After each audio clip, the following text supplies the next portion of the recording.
The doorbell rang 17 times before I dropped the dish towel. 17 sharp, insistent rings that cut through the evening peace like a knife through silk. My husband Marcus had just gotten home from his office downtown, his tie loosened, that familiar tired smile on his face that I'd grown to love over the past 18 years. But the moment that sound pierced our home, something inside me knew. After 18 years of silence, they had found me. "Open up, Lily, we know you're in there." My mother's voice crackled through the intercom system, sharp and commanding as ever, as if no time had passed at all. As if she hadn't thrown me out onto the street with a single suitcase when I was 19 years old. As if she hadn't called me a disgrace, a disappointment, a stain on the family name. My heart hammered against my ribcage. Marcus looked at me, concern flooding his dark eyes, those eyes that had seen me through every nightmare, every moment of doubt, every tear I'd shed over the family that had abandoned me. He reached for my hand, his touch warm and steady.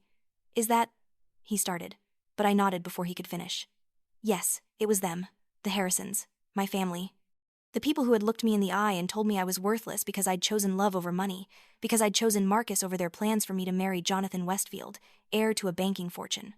I had been 19, fresh out of my first year at UCLA, when I'd met Marcus at a small auto repair shop in East LA. My car had broken down on a sweltering July afternoon, and there he was, grease-stained and sweating, but with a kindness in his eyes that made me forget about the heat, about my ruined plans for the day, about everything except the way he smiled when he explained what was wrong with my engine.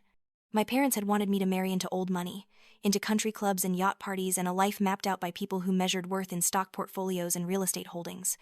But I had fallen for a mechanic who worked 12-hour days and lived in a studio apartment above a laundromat.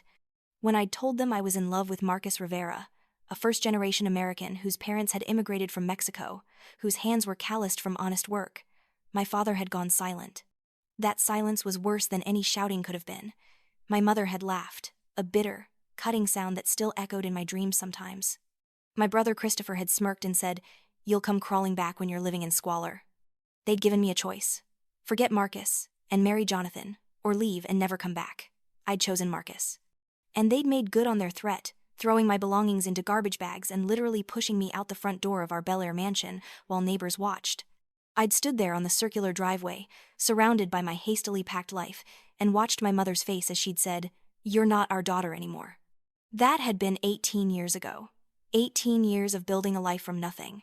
18 years of Marcus and me against the world, scraping together rent money, eating ramen for dinner more nights than I could count, celebrating our wedding at a courthouse with just 2 witnesses we'd pulled from the waiting room. 18 years of hard work, of Marcus's brilliant mind and relentless drive taking him from that auto repair shop to night classes at community college, then to Cal State, and finally to the business degree that had opened doors neither of us had dreamed possible. And now they were at my gate. At the gate of the Beverly Hills estate that Marcus and I had earned through blood, sweat, and tears. At the gate of the home we'd built together, the life we'd created without them. I walked slowly through our living room, my bare feet silent on the marble floors. Marcus followed, his hand never leaving mine. Through the security monitor, I could see them clustered around the gate. My father, William Harrison, stood ramrod straight in his tailored suit, though I could see even through the grainy camera that he'd aged badly. His face was gaunt, his posture that of a man carrying a heavy burden.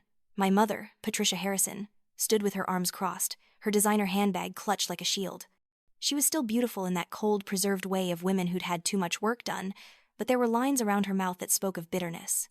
And Christopher, my brother, stood leaning against a gleaming Mercedes G-Class, that same smirk on his face that I remembered from the day they'd thrown me out.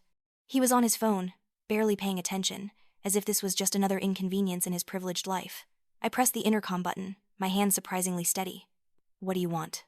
My mother's voice came back immediately, syrupy sweet in a way that made my skin crawl. "Darling, we need to talk to you. It's important. Family business." Family business. The words almost made me laugh. I hadn't been family to them for nearly 2 decades. "We have nothing to discuss," I said, my voice flat. "Please leave." "Lily, stop being childish." My father's voice now, authoritative and dismissive.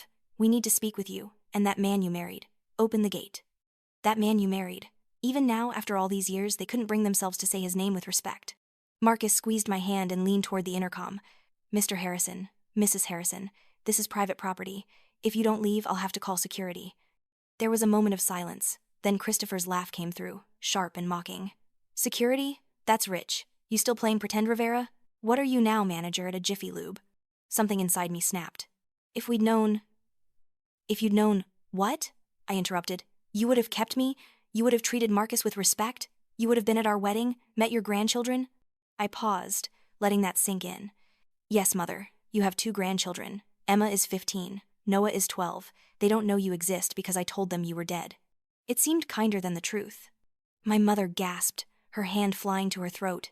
My father's jaw clenched. Christopher pushed off from his car and strode toward the gate. This is ridiculous, he snapped. You've clearly done well for yourself, Lily. So have we. Let's put the past behind us and talk business.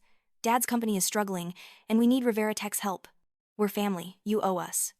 I stared at my brother, at this man who'd watched them throw me out and laughed, who'd told me I'd come crawling back, who'd never once, in 18 years, picked up a phone to see if I was alive. I owe you? My voice came out quiet, but there was steel in it. Christopher, when I was 22 and Marcus was working 3 jobs to put himself through business school, I had pneumonia. I collapsed at the diner where I was waitressing and spent 4 days in the hospital. The bill was $8,000 that we didn't have. I thought about calling you, begging for help, swallowing my pride. Do you know what stopped me? He said nothing, just stared at me with those cold Harrison eyes. I remembered the way you laughed when they threw my clothes into the street. I remembered you telling me I'd be nothing without the family money, so instead, Marcus and I worked out a payment plan with the hospital.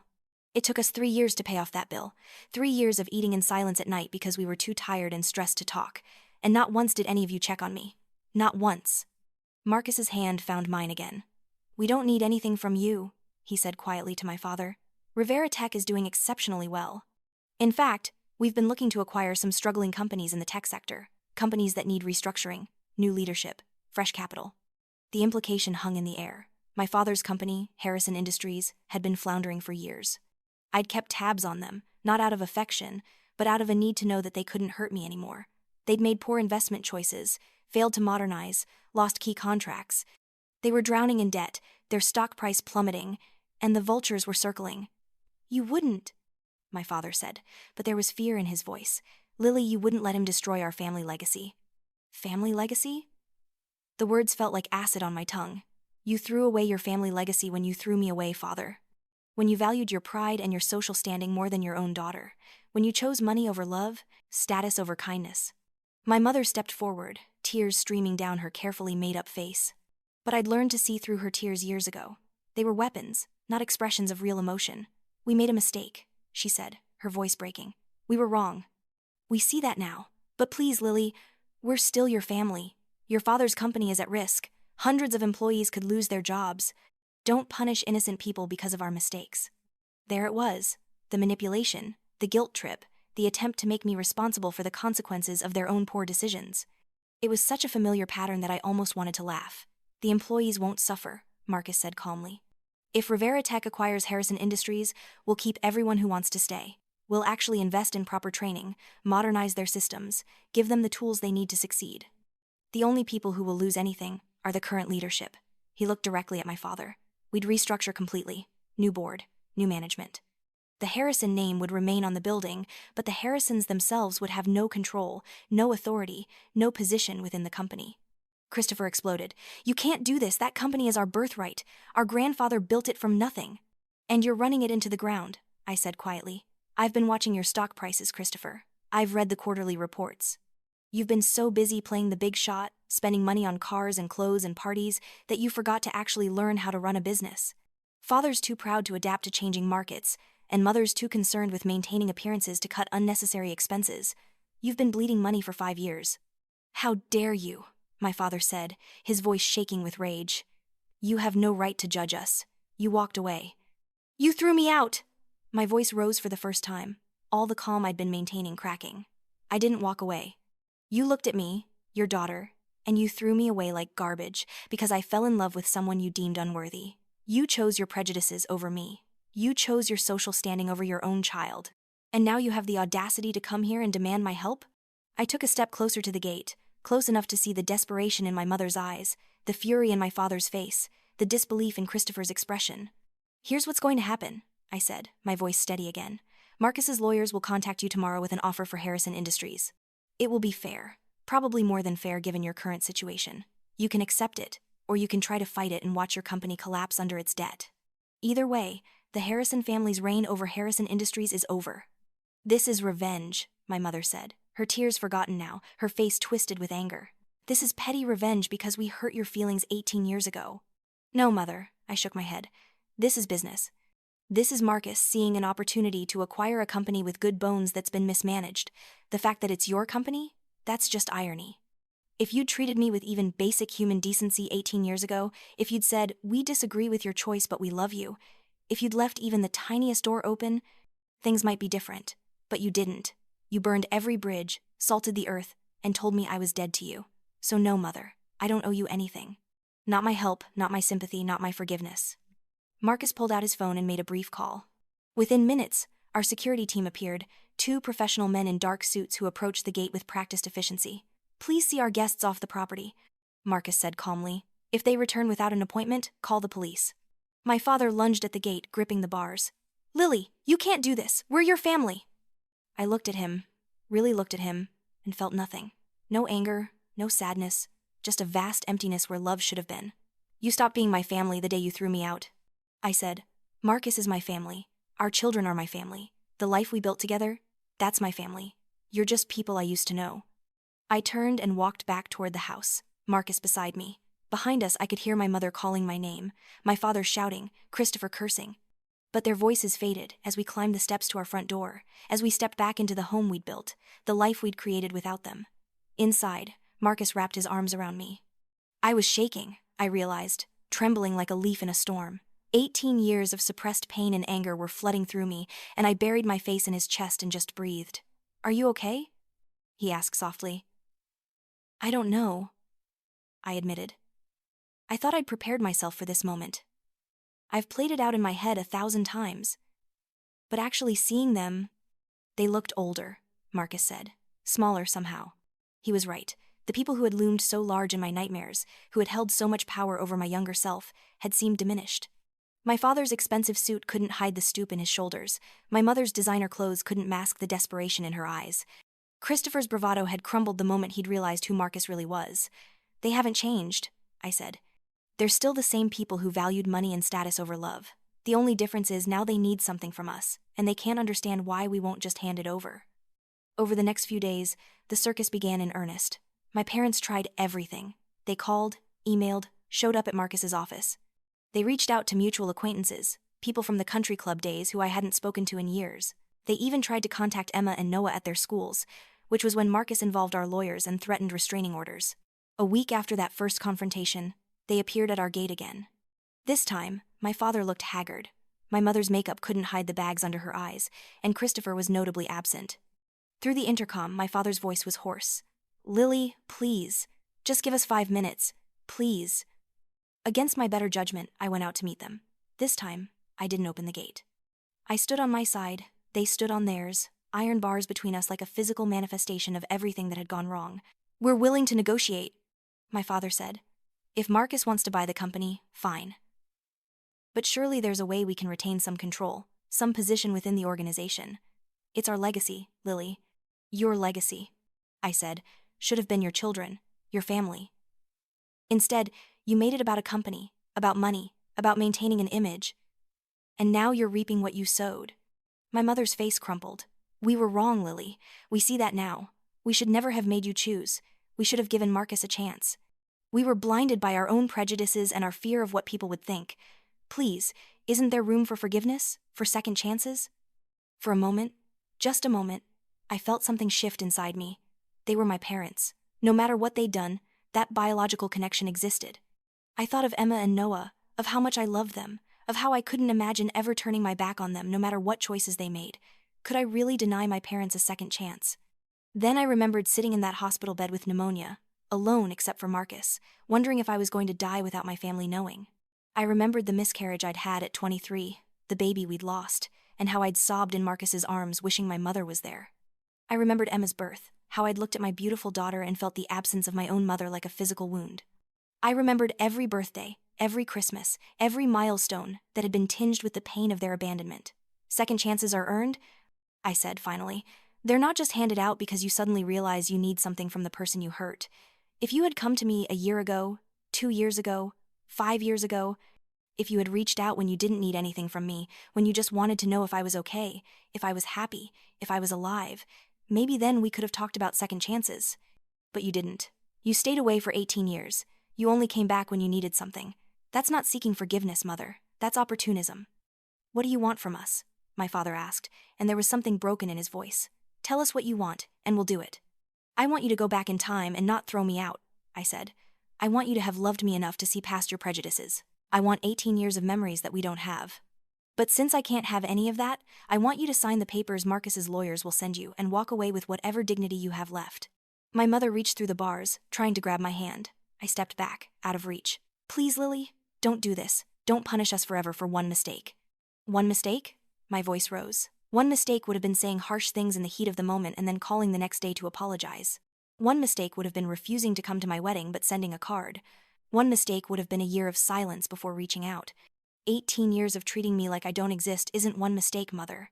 It's a choice you made every single day. I walked away then, leaving them at the gate. Behind me, I heard my mother calling my name, but I didn't turn around. I'd said everything I needed to say. 3 weeks later, the deal went through. Harrison Industries became a subsidiary of Rivera Tech Solutions. My father, mother, and Christopher were removed from all leadership positions, though they were offered generous severance packages. Christopher apparently took his money and moved to Miami, where he was last seen posting Instagram photos of himself on yachts and in nightclubs. My parents bought a modest home in Pasadena, a far cry from their Bel Air mansion. The media had a field day with the story. Reporters dug up my history, the fact that I was William Harrison's estranged daughter. Articles appeared with headlines like, Tech CEO buys out wife's family company, and From Rags to Riches, the Marcus Rivera story. Some painted Marcus as vengeful, others as a savvy businessman who'd seen an opportunity. A few even tracked me down, wanting interviews about my family drama. I declined them all except one. A reporter from the LA Times who'd written a thoughtful piece about family estrangement and reconciliation reached out, and something about her approach felt genuine. I agreed to talk to her, off the record, just as background for a larger piece she was writing about the complexity of family relationships in America. During our conversation, she asked me if I felt guilty about what had happened to my parents. I thought about it for a long time before answering. I don't feel guilty about the business deal. I finally said. Harrison Industries was failing long before we acquired it. We actually saved hundreds of jobs. The employees have better benefits now, better training, a more secure future. If anything, we did a good thing. But your parents lost everything, she pressed gently. They lost control of a company they were running into the ground. They lost the social status that was always more important to them than their own daughter. They didn't lose everything. They have their health, they have each other, they have enough money to live comfortably. They lost what they valued most, yes. But they still have more than I had when they threw me out at 19 with nothing but a suitcase and a broken heart. Do you think you'll ever reconcile? I considered the question carefully. I don't know. Maybe someday. But it would take them really understanding what they did, not just apologizing because they want something. It would take them recognizing that they didn't just hurt me once 18 years ago. They hurt me every day. They chose not to reach out, not to care, not to be curious about my life. They chose their pride over their daughter for 18 years. That's not something you fix with a few apologies. The reporter nodded, scribbling notes. And if they did come to you with that kind of genuine remorse, what would you do? I'd listen, I said. That's all I can promise. I'd listen, and then I'd decide if I wanted to open that door even a crack. But they'd have to understand that things could never go back to what they were. They can't have the daughter they threw away. That girl doesn't exist anymore. They'd have to get to know the woman I've become, accept her, and respect the man she chose and the life she built, and I don't know if they're capable of that. 6 months passed. We heard through mutual acquaintances that my parents were settling into their new life. My father had taken up golf, ironically joining a public course after years of exclusive country club membership. My mother volunteered at a local charity. They kept a low profile, avoided their old social circles who'd turned on them the moment they'd lost their status. Then, on a Tuesday evening in October, a letter arrived. Not an email, not a phone call, but a handwritten letter, addressed to me in my mother's elegant script. I stared at it for 3 days before I opened it. When I finally did, sitting alone in my home office while Marcus took the kids to soccer practice, I found 5 pages of my mother's handwriting. Her words were simple, unadorned, nothing like her usual dramatic flair. She wrote about the day they'd thrown me out. She described in painful detail what had been going through her mind. How she'd convinced herself they were doing the right thing, teaching me a lesson, that I'd come back in a few weeks and everything would go back to normal. How the days had turned into weeks, the weeks into months, and still she'd been too proud to reach out. How, by the time she'd wanted to contact me, she'd convinced herself that too much time had passed, that I must hate them, that I was better off without them. She wrote about learning who Marcus really was, about the shame that had consumed her when she'd realized she'd judged him so harshly based on nothing but prejudice and snobbery. She wrote about the grandchildren she'd never met, about the life she'd missed being part of, about the daughter she'd lost through her own stubbornness and pride. And then she wrote something that made me put the letter down and press my hands to my face. I don't expect you to forgive me. I don't expect you to let me back into your life. I just need you to know that losing the company, losing our house, losing our status, none of that matters. What matters is that we lost you, and that was entirely our fault. You deserved better parents. You deserved love without conditions, and I'm sorry. I'm so sorry. I sat there for a long time, the letter in my lap, tears running down my face. They weren't tears of forgiveness, not exactly. They were tears of release, of letting go of some of the anger I'd carried for so long. The apology didn't fix anything. It didn't erase 18 years of pain, but it was a start. When Marcus came home with the kids, I showed him the letter.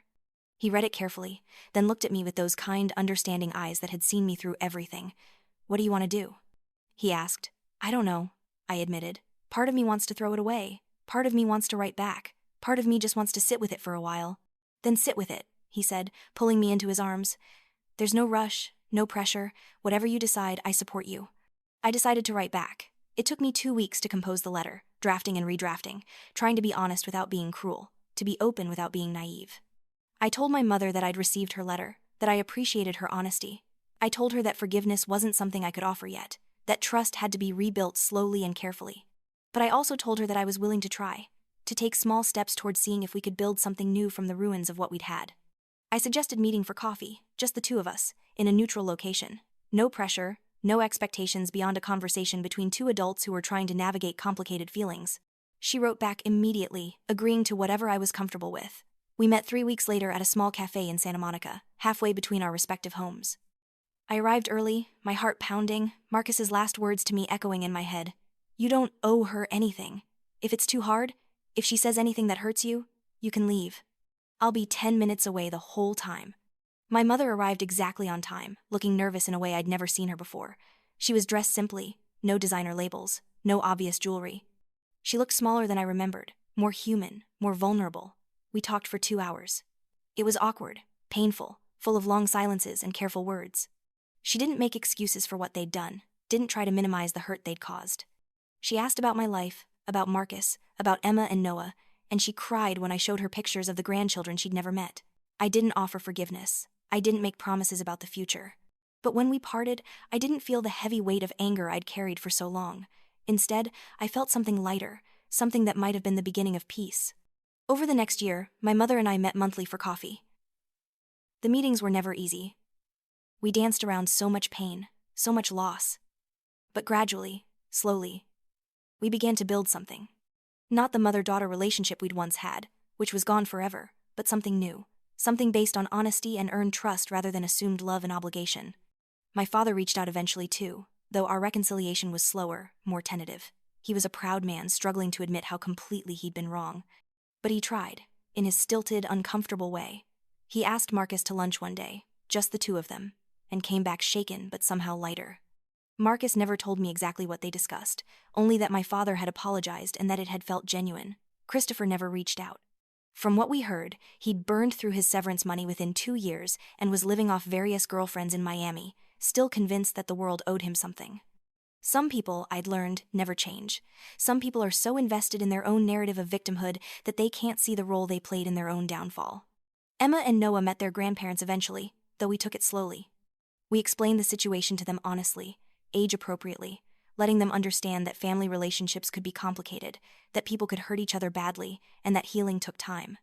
Emma, always the empathetic one, was curious and open. Noah, more guarded, took longer to warm up. It wasn't a fairy tale reconciliation. We didn't become one big happy family. The damage had been too deep, the wounds too severe, but we found a way to exist in each other's lives in a careful, boundaried way. My parents came to Emma's 16th birthday party, sitting quietly in the corner, polite and unassuming. They attended Noah's middle school graduation, tears in their eyes as they watched the grandson they'd missed so much of. On the first anniversary of the Harrison Industries acquisition, Marcus and I held a party at the company headquarters. It was ostensibly to celebrate a year of record profits and growth, but it was also a celebration of something deeper. We invited all the employees who'd stayed on, including many who'd been with the company since my grandfather's days. We gave out bonuses, announced profit-sharing plans, talked about the company's bright future. My parents weren't there, we hadn't invited them, and I think they understood why. The company was no longer theirs. It had moved on, evolved, become something better under new leadership. Rivera Tech had invested millions in upgrades, training, and expansion. The employees were happier, more secure, more valued.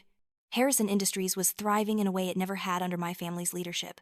But later that night, as Marcus and I stood on the rooftop terrace of the building, looking out over downtown LA, I felt a sense of completion. Not closure exactly, because life rarely gives us that neat package, but completion. A circle that had been broken was now, if not fully repaired, at least acknowledged and addressed. "Do you regret it?" Marcus asked me, his arm around my waist. "Any of it?" I thought about the question carefully. Did I regret choosing him over my family all those years ago? Did I regret the hardship, the struggle, the pain? Not for a second, I said. Every choice I made led me here, to this life, to you, to our children. If I'd given in to them, if I'd married Jonathan and lived the life they wanted for me, I would have been miserable. I would have been a shell of a person, playing a role instead of living my truth. Do you regret how things played out with your parents? I regret that they made the choices they did, I said carefully. I regret the pain they caused themselves and me, but I don't regret standing up for myself. I don't regret refusing to let them back into my life on their terms. If we have any relationship now, it's because I set the boundaries and they respected them. That's healthy. That's how it should be. Marcus kissed my temple. You're incredible, you know that? I'm just someone who refused to be small anymore, I said. They wanted me to shrink myself to fit their expectations, to value their approval over my own happiness. I chose not to. I chose myself. I chose you. I chose the life we built together. That's not incredible. That's just self-respect. 2 years later, Marcus was invited to speak at UCLA's business school graduation. As I sat in the audience, watching my husband address hundreds of fresh graduates, I thought about that 19-year-old girl who'd sat in these same seats, terrified to tell her parents about the mechanic she'd fallen in love with. That girl had been so desperate for approval, so convinced that her parents' love was conditional on her obedience. Marcus spoke about resilience, about building something from nothing, about the importance of choosing partners who believed in you. He spoke about facing prejudice and using it as fuel rather than letting it define you, and then he did something that made my breath catch. He looked directly at me in the audience and said, "None of my success would have been possible without my wife, Lily. 20 years ago, she made the hardest choice of her life. She chose love over comfort, authenticity over approval, her own path over the one laid out for her. She lost everything, and she never once complained. She worked beside me, believed in me when I didn't believe in myself, and built this life with me, brick by brick. She's the bravest person I know." The audience applauded, but I barely heard it. I was crying, overwhelmed by the love in his voice, by the recognition of everything we'd been through together. Emma, sitting beside me at 17, squeezed my hand. Noah, on my other side at 14, leaned his head on my shoulder. After the ceremony, as we mingled in the courtyard, I saw them. My parents, standing at the edge of the crowd, clearly uninvited, but there nonetheless. My mother's face was wet with tears. My father stood with his hands in his pockets, looking uncomfortable but determined. I could have ignored them. I could have walked away. But something in me had shifted over the past 2 years of careful, boundaried contact. I excused myself from the conversation I was in and walked over to them, my children and Marcus following. "You came," I said simply. My mother nodded. "We saw the announcement in the paper. We didn't want to intrude, but we wanted to be here, to support you both. We can leave if you want." I looked at her, really looked at her.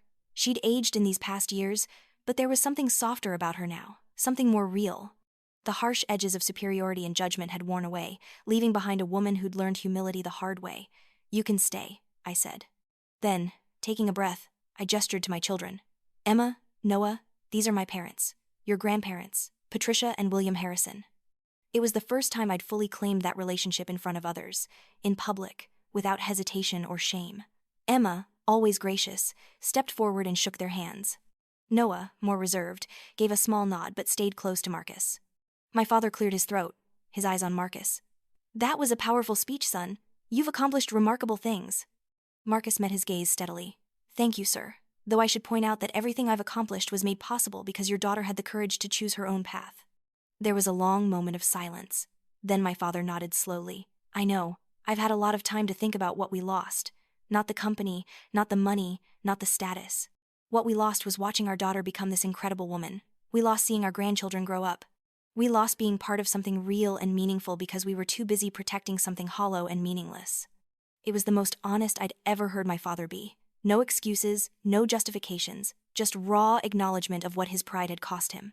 "I can't give you back those years," I said quietly. None of us can. But maybe, if you're willing to keep showing up, keep trying, keep being honest like this, maybe we can build something new going forward. Not what we had before. That's gone. But something different, something better. My mother reached out, hesitant, and I let her take my hand. Her grip was light, uncertain, as if she was afraid I might pull away. That's all we want, Lily. That's all we've wanted since we realized what we'd done. A chance. Just a chance. We didn't stay long at the reception. Marcus had a dinner planned with the dean and some major donors, and we needed to get the kids home for school the next day.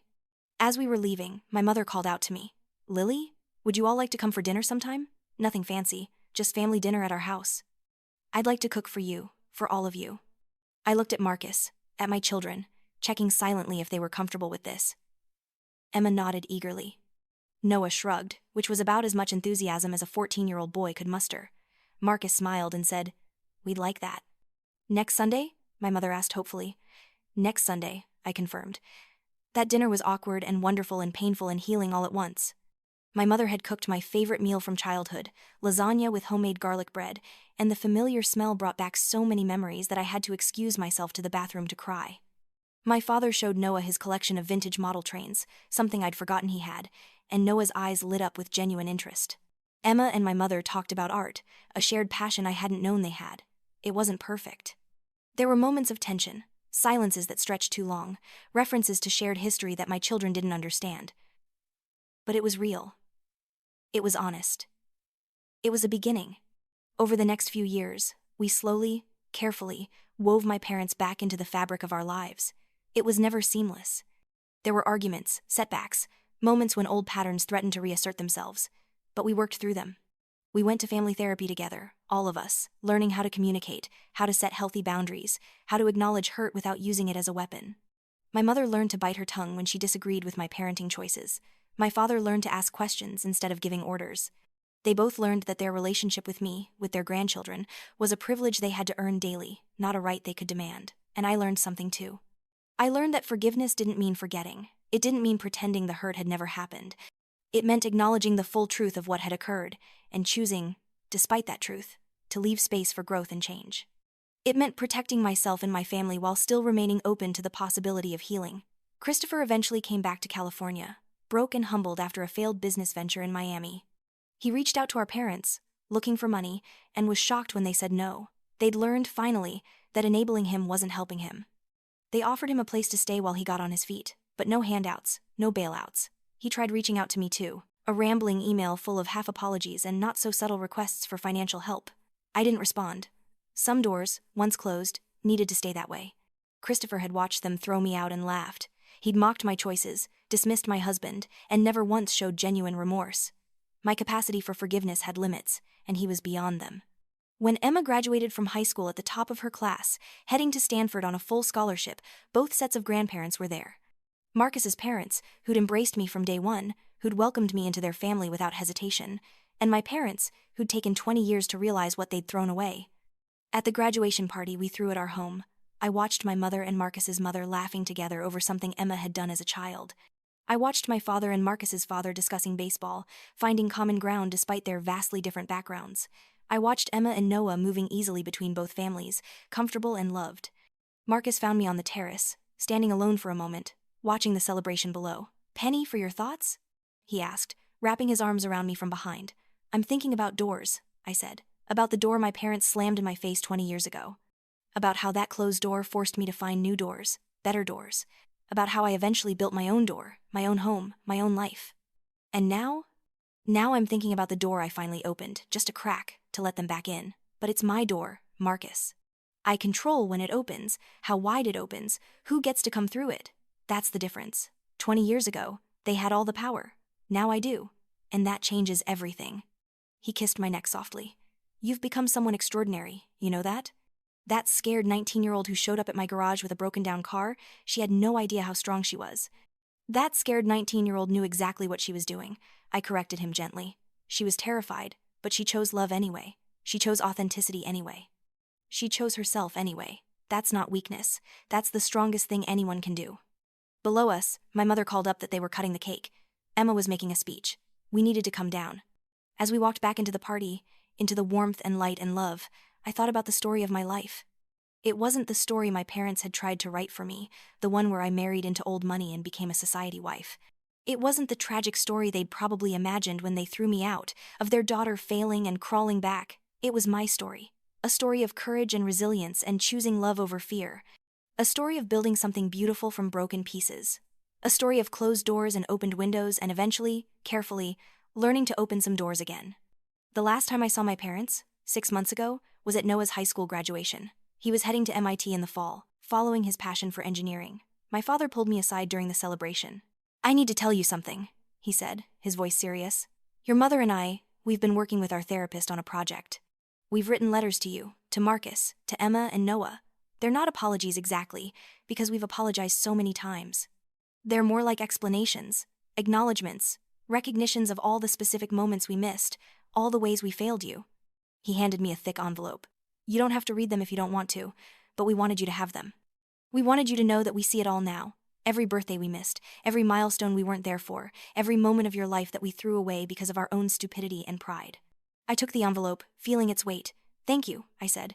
"I'll read them when I'm ready." "We don't expect anything in return," he said quickly. "We know we can't make up for what we lost, what we threw away. We just wanted you to know that we see it. We understand now what we did." I looked at my father, this man who had once seemed so powerful, so intimidating, so impossible to please. Now he just looked like what he was, an old man who'd made terrible choices and was trying, finally, to take responsibility for them. "You know what the hardest part was?" I said. "It wasn't the poverty. Marcus and we were poor for years, struggling to make ends meet. But we were happy. We had each other. The hardest part was feeling like I wasn't enough. Like your love was conditional on me being who you wanted me to be instead of who I actually was. That's what really hurt. The message that my authentic self was unacceptable." My father's eyes filled with tears. "You were always enough, Lily. More than enough. That was never about you. That was about our fear, our prejudice, our obsession with appearances and status. You deserved parents who could see how incredible you were, who would have been proud to have Marcus as a son-in-law, who would have celebrated your courage instead of punishing it. I'm sorry we weren't those parents." It was the most honest, vulnerable conversation we'd ever had. And while it didn't erase the past, didn't heal all the wounds, it was something. It was recognition. It was accountability. It was real. That night, lying in bed next to Marcus, I opened the envelope my father had given me. Inside were 4 letters, one addressed to each of us. I read mine first. It was 15 pages long, handwritten by both my parents. They'd gone through my life year by year, acknowledging everything they'd missed. My wedding, my graduation from the state college I'd attended while working full-time, the birth of Emma, the birth of Noah. Every birthday, every holiday, every achievement, every struggle, they listed them all, bearing witness to the life they'd chosen to absent themselves from. The letter didn't ask for anything. It didn't make excuses. It simply said, "We see you. We see what we missed. We see what we lost. We see what we threw away. And we're sorry." I cried reading it. Not because it changed anything fundamental, but because it was what that 19-year-old girl standing on the driveway with her garbage bags had needed to hear. "You are valuable. You are worthy. Our failure to see that was our failure, not yours." I gave Marcus, Emma, and Noah their letters. We all read them separately, in our own time, processing our own complex feelings about these people who were trying so hard to make amends for the unforgivable. Emma, always the empathetic one, called her grandmother the next day to thank her for the letter. Noah took longer, but eventually wrote a brief email saying he'd read it, and he appreciated the honesty. Marcus never told me what his letter said, but he held me tighter that night, and I knew it had affected him deeply. As for me, I put the letter in a box with other important documents, not because I needed it, but because it was part of the story. My story. The full, complicated, messy story of a girl who'd been thrown away and a woman who'd built herself back up, stronger and more whole than before. Now, as I write this, sitting in the home office of the house Marcus and I built together, looking at photos of our children who are becoming remarkable adults in their own right, I think about doors again. The door my parents slammed in my face 20 years ago was the most painful thing I'd ever experienced, but it forced me to build my own door, my own home, my own life. And that life, the one I built with Marcus from nothing, is more beautiful, more authentic, more real than anything I could have had if I'd walked through the door my parents wanted me to walk through. I did eventually open a new door to let them back in, but it's not the same door. It's smaller, more careful, with better locks and stronger boundaries. They don't get to just walk in anymore. They have to knock, wait to be invited, respect the rules of my house. And that's okay. That's healthy. That's what it means to have self-respect, to value yourself, to refuse to shrink yourself to fit other people's expectations. The girl who was thrown out at 19 felt worthless, felt like she wasn't enough, felt like she needed her parents' approval to have value. The woman I am now knows differently. I know my worth. I know that I was always enough. I know that their failure to see my value was never about me and always about them. And I know that the best revenge isn't watching them lose their company or their status or their money. The best revenge is living well. The best revenge is being happy, being whole, being authentically yourself, without apology. Marcus and I, we didn't just survive being thrown away. We thrived. We built an empire from nothing. We raised incredible children. We created a life full of love and meaning and purpose. We did it without them, despite them, because of our own strength and determination and love for each other. That's the real ending to this story. Not them losing everything, though that happened. Not them coming back and begging forgiveness, though they did that too. The real ending is me, standing in my beautiful home, looking at my beautiful family, and knowing with absolute certainty that I made the right choice. I chose love. I chose authenticity. I chose myself. And I would make that same choice, 1,000 times over, every single time. The door they closed in my face 20 years ago? It turns out it was never the only door. There were windows, side entrances, paths I never knew existed, and eventually, I built my own door, one that no one could slam in my face ever again. That door is mine. I control it. And that makes all the difference.